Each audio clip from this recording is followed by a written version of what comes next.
L'Église catholique fait mémoire de Sainte Bénédicte et de Sainte Marie-Eugénie. Sainte Bénédicte. Bénédicte signifie en latin « celui qui est béni », Benedictus. Née à Assise, Bénédicte devint religieuse au monastère de Saint-Damien, fondé par Sainte Claire, intime disciple de François d'Assise. Elle succédera à Claire comme abbesse des Sœurs Clarisses, gouvernant leur fraternité jusqu'à sa mort le 16 mars 1260. Il y a des saints proposés chaque jour comme appel pour nous à la sainteté. Il y a aussi des oasis sources vives pour nos chemins. Telle est toujours Assise, lieu de joie, de paix et de simplicité du cœur, cristal de lumière des béatitudes de Jésus. Sœur Bénédicte faisait partie de ce groupe ardent qui, entraîné par François et Claire, avait tout quitté pour ne s'attacher qu'au pas du Sauveur. Sainte Marie-Eugénie. Nombreuses sont celles à avoir illustré le nom magnifique de Marie, qui signifie en hébreu aimé. Eugénie signifie en grec le bien-né, de noble race. Avec la grande famille de l'Assomption et les publications La Croix et le Pèlerin entre autres, on se souvient aujourd'hui de Marie-Eugénie Milleret. Née à Metz en 1817, elle était d'un milieu familial peu croyant. Elle fit cependant sa première communion, plus par convention sociale que par conviction. Ce premier contact avec le Christ la marquera pour toujours.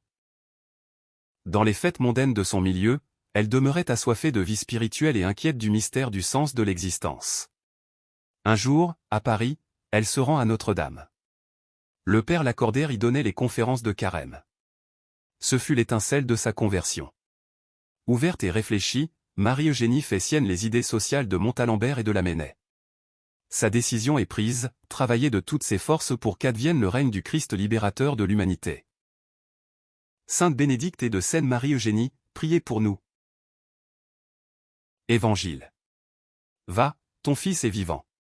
Ta parole, Seigneur, est vérité. Et ta loi, délivrance. Cherchez le bien, non le mal, afin de vivre. Ainsi le Seigneur sera avec vous. Ta parole, Seigneur, est vérité. Et ta loi, délivrance. Évangile de Jésus-Christ selon saint Jean. En ce temps-là, après avoir passé 2 jours chez les Samaritains, Jésus partit de là pour la Galilée. Lui-même avait témoigné qu'un prophète n'est pas considéré dans son propre pays. Il arriva donc en Galilée. Les Galiléens lui firent bon accueil, car ils avaient vu tout ce qu'il avait fait à Jérusalem pendant la fête de la Pâque, puisqu'ils étaient allés eux aussi à cette fête. Ainsi donc Jésus revint à Cana de Galilée, où il avait changé l'eau en vin. Or, il y avait un fonctionnaire royal, dont le fils était malade à Capharnaüm.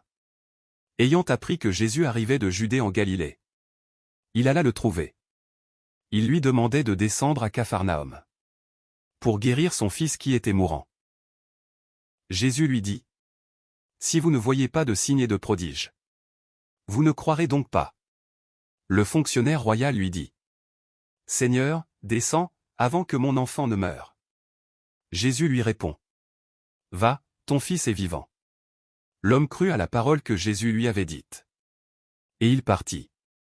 Pendant qu'il descendait, ses serviteurs arrivèrent à sa rencontre et lui dirent que son enfant était vivant. Il voulut savoir à quelle heure il s'était trouvé mieux. Ils lui dirent: c'est hier, à la 7e heure, au début de l'après-midi, que la fièvre l'a quitté.